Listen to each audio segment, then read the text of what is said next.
Welcome to the Deep Dive, where we really dig into the stories behind the headlines. Exactly. And today we're stepping onto that massive stage of the FIFA Club World Cup. Yeah, the group stages. The stakes are just incredibly high, aren't they? Absolutely. And our mission today, well, it's to go beyond just seeing that Borussia Dortmund beat Ulsan HD. Right. We want to unpack it for you, our listener. Find those, surprising stats, the moments of brilliance. The whole nuanced story behind what was actually a pretty crucial game. So we'll look at how Dortmund got through to the knockout stages, but maybe not quite how people expected. Yeah, the basic result looks straightforward enough. Dortmund win 1-0 against Ulsan HD. This was June 25th, 2025. And that win means they top Group F simple. But here's where our deep dive gets, interesting straight away. Oh. The source material we looked at, it actually mentions two different stadiums for the match. Really? What did it say? Well, one part says this is a TQL Stadium, attendance 8,239. But another bit calls it the final group game in Cincinnati, happening in front of thousands of empty seats at the Bank of America Stadium. Huh. That is odd.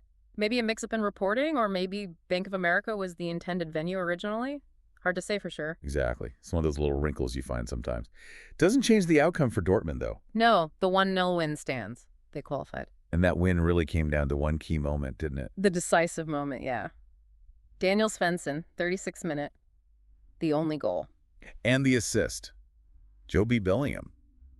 His first for Dortmund since moving from Sunderland. That's pretty significant. Hugely significant, especially, given how the rest of the game played out. Because Dortmund won, yes, but the word used a lot was lackluster. Lackluster. Yeah. Yeah.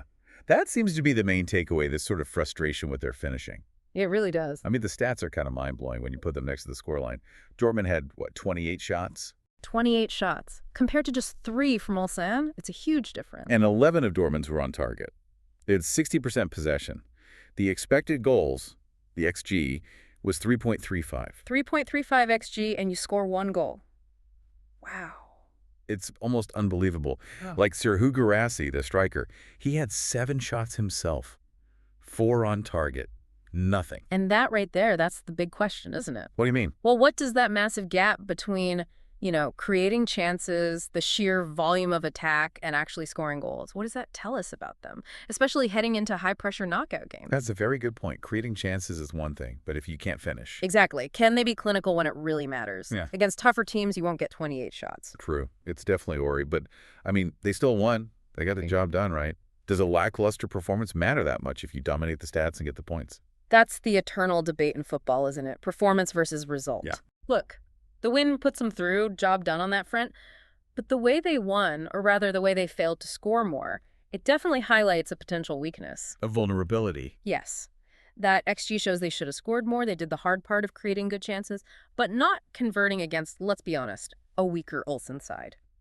It hints at maybe a mental thing or just a lack of sharpness. That could be fatal later on. It's a yellow flag, definitely. Okay, fair enough. A yellow flag.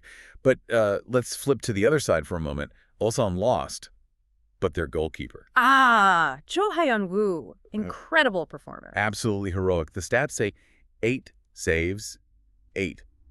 And 7 of those were in the first half, when Dortmund were just hammering them. Yeah, the source said Dortmund put his goal under siege. He was immense. And that stunning fingertip save from Hyeon-woo late on. Yeah. Just brilliant. His average rating, 7.53, really shows how vital he was. He single-handedly kept the score respectable, didn't he? Kept them in it for as long as possible. It's amazing how one player can sometimes do that. It really is. Shows that individual brilliance factor. And speaking of individuals, let's circle back to Jobe Bellingham. Right, beyond the assist. Yeah, he almost scored himself, didn't he? That sweetly struck volley. Right. Inches away. And he was busy offensively all game, or at least until he was subbed off around the 58th minute. 7 shots he had. 7 shots, aimed the assist, but he wasn't just attacking. No, definitely not. He showed that other side, too. Picked up his first yellow card for Dortmund. A strong challenge, it was noted, in the 28th minute. Shows he's willing to get stuck in defensively. And that's what's so impressive, I think. He's only 19. 19, yeah. To have that kind of offensive impact and show that defensive commitment, that physicality, it's quite the package. No wonder BBC Sport users voted him player of the match. 8.72 average rating. Very impressive. Really is. All-around contribution. Okay, so zooming out then, the group picture. Group F. How did it all end up? Pretty clear-cut in the end. Dortmund finished top, 7 points. And Fluminense from Brazil grabbed second place. They got 5 points. Yeah. They drew their last game 0-0 with Mamelodi Sundowns. Right, so both Dortmund and Fluminense are through. And Ulsan. Unfortunately for them, bottom of the group, 0 points, lost all 3 games. Tough tournament for them. So what's next for the qualifiers? The last 16 looms. It does. Dortmund, because they won Group F, they'll play the runners-up from Group E. That match is July 2nd in Atlanta. And Group E, that's currently Inter Milan in second, right? Though they still have a game against River Plate.